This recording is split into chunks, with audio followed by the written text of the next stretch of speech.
పూరా లోకల్. నమస్తే, welcome to పురా లోకల్.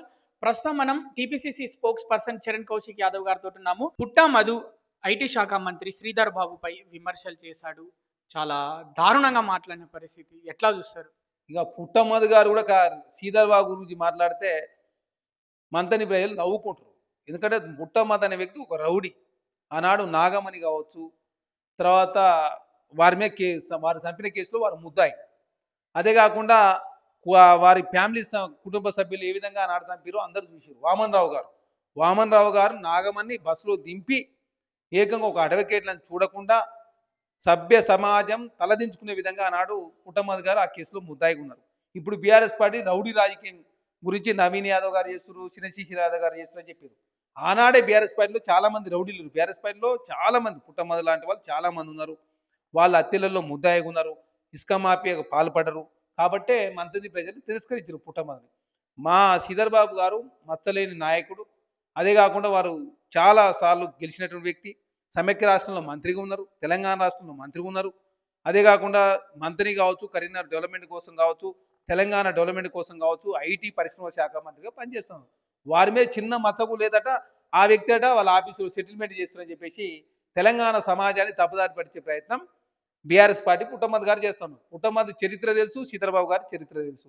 శ్రీధర్బాబు గారు చేసిన డెవలప్మెంట్ తెలుసు, పుట్టమ్మద్ గారు చేసిన అవినీతి తెలుసు. పుట్టమ్మద్ గారి రాజకీయ ఏదైతే మర్డర్లు కావచ్చు, అదేవిధంగా హత్య రాజకీయాలు కూడా ఆనాడు మంత్రి ప్రజలు చూసారు. కాబట్టే పుట్టమ్మద్ని తిరస్కరించారు. శ్రీధర్బాబు గారి మీద ఏదో ఒకటి మాట్లాడాలి, ఏదో ఒకటి మాట్లాడితే నన్ను మంత్రి ప్రజలు గుర్తుంచుకుంటారని చెప్పేసి పుట్టమ్మద్ గారు శ్రీధర్బాబు గారిని ఇట్లాంటి వ్యాఖ్యలు చేస్తున్నారు. ఎందుకంటే తెలంగాణకు పెట్టుబడులు తీసుకొచ్చే ప్రయత్నంలో కావచ్చు, ఐటీని అగ్రగామిగా ఉంచే ప్రయత్నంలో కావచ్చు, తెలంగాణ రాష్ట్ర ఉద్యోగాలు కల్పించే ఏకైక లక్ష్యంతో కాంగ్రెస్ పార్టీ శ్రీధర్బాబు గారి సేవలను పూర్తి స్థాయిలో తెలంగాణ ముఖ్యమంత్రి రేవంత్ రెడ్డి గారు ఉపయోగించుకుంటూ అగ్రగామిగా తెలంగాణ రాష్ట్రానికి పెట్టుబడులు వస్తూ ఉన్నాయి.